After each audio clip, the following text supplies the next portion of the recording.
Yeah, well, he played against Ireland at home when we lost, or that series was drawn, or did we lose it? And in South Africa, draw. So he played there already against Ireland. He played against the All Blacks away from home, where we did pretty well.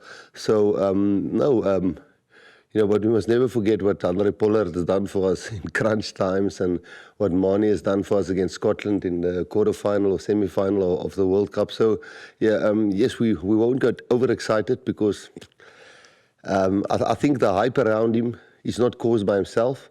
I think it's caused by people.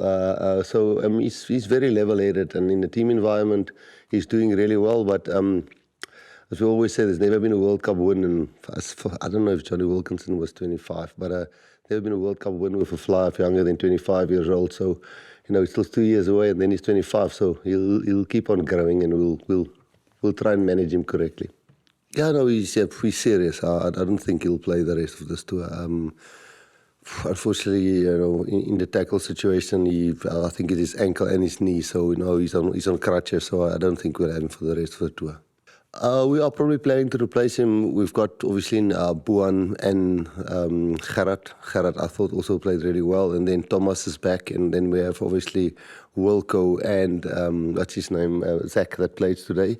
So, but if another loose head goes down in the week, then we're a bit in trouble. So we'll probably get in Asanati. I must just talk to the selectors first, but as I sit here now, I think Asanati will come in, and then what's his name, Thomas will probably just swing between tight head and loose head for us.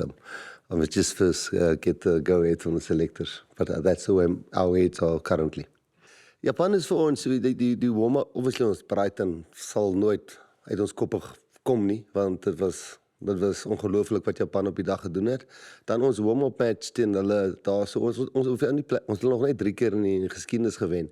En ons kon nog nooit hulle wegsit in 'n game nie. Selfs die World Cup quarterfinal, was dit minuut 55 het ons op 60 meter mol try gedruk om regtig die game weg te sit. So Eddie is 'n goeie coach en jy het laasweek gesien wat hulle teen Australië gedoen het. So ek het nie die telling verwag nie, en veral toe die reën begin het, is dit bietjie moeilik geweest om regtig die bal te hanteer.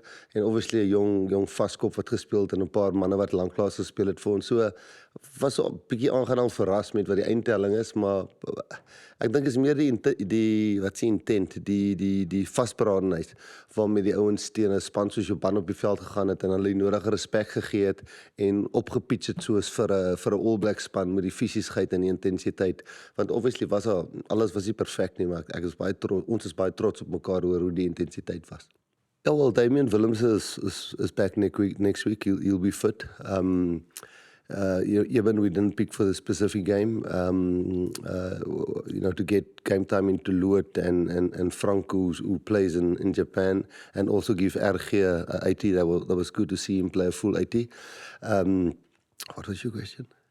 How do you see him? Yeah, and then Cheslin, at fullback. So we've got both Gaza and Cheslin can play there. Curtly and Ethan is both fit. So the only injury we really have is with Ox, and Thomas is back next week for us after the Premiership race they had to have.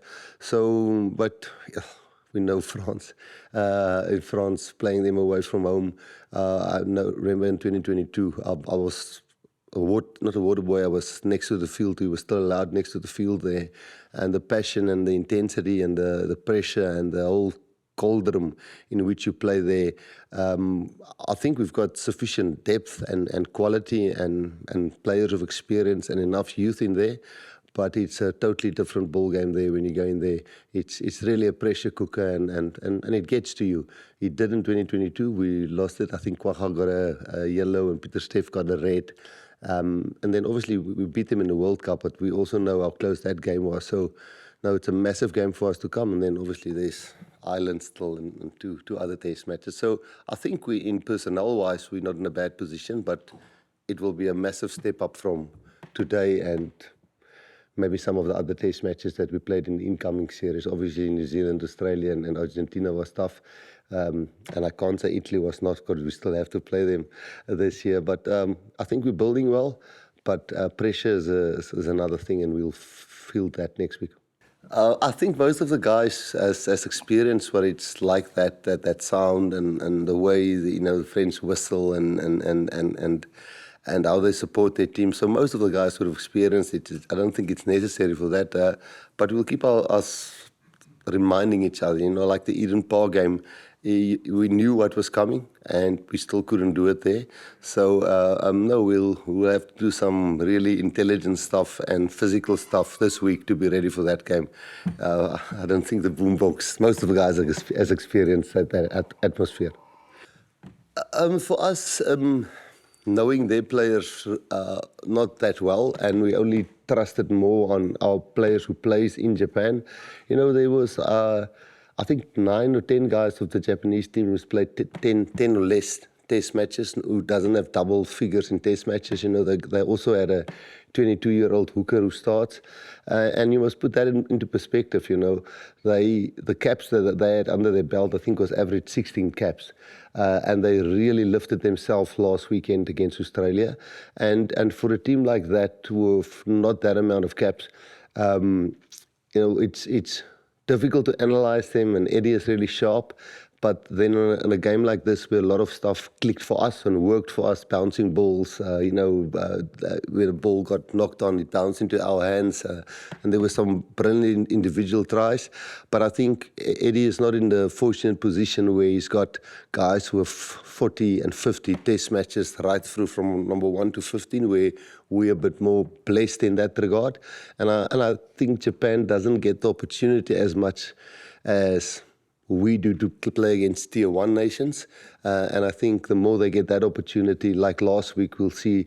So, we had to pitch up with intensity for this game. Otherwise, it would have been a real grind again. And with the personnel that he had and the experience that he had, I think he's doing the best he can. And we made a point to pitch up like against the All Blacks for this game, or against France for this game, because we really wanted to do well.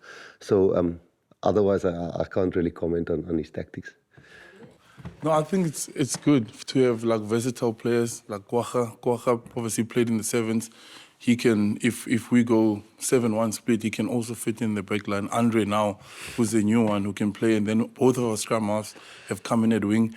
So the coaches are able to pick who they want on the day, and whenever something happens, and like PT, when we played Argentina, where we scrummed with 7 men, he was a scrum half, so that helps a lot with the squad. And also, if an injury happens in the game that's unexpected, we are able not to panic, to adjust and know what's happening. So we do prep as much as you can, but it's good to have players who can play, who can be versatile on the field.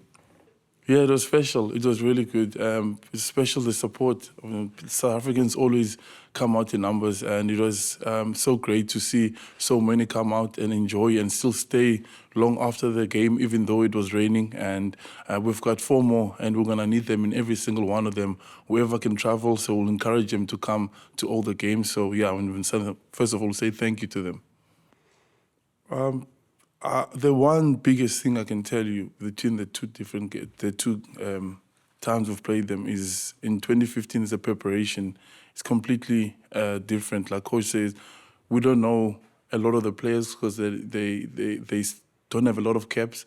But with the profiles that we see, the work that we do off the field, watching, getting the club games and seeing who's playing, so you come in the game more prepared, where I felt in 2015 it was a little bit different. Obviously, everything's progressing throughout, and I think our preparation helps us more than anything else. I think we spend, as players, more time on the computers and meetings, looking and making plans than on the actual field. By the time we come on the field, we don't remember 80% of what you watch of the other players, but the 20% that you do remember does help you when you're tired on the field.